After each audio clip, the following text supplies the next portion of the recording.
Awit 46, 1, 7, 10 at 11. Ang Diyos ay ating kanlungan at kalakasan, isang handang saklolo sa kabagabagan. Ang Panginoon ng mga hukbo ay kasama natin. Ang Diyos ni Jacob ay kanlungan natin. Kayo ay magsitigil at kilalanin ninyo na ako ang Diyos. Ako'y mamumuno sa mga bansa. Ako'y mamumuno sa lupa. Ang Panginoon ng mga hukbo ay kasama natin. Ang Diyos ni Jacob ay kanlungan natin. Upang tayo ay dalhin sa Diyos.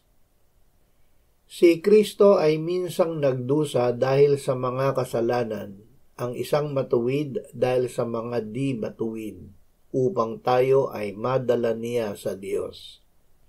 Tayo ay dinala niya sa Diyos bilang ating kanlungan, kalakasan, isang handang saklolo sa kabagabagan.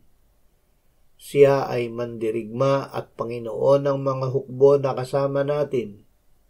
Dahil kay Kristo Jesus, tayo ay naninirahan sa lihim na dako ng Diyos na kataas-taasan.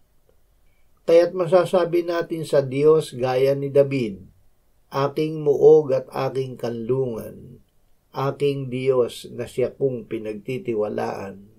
Kung sa salita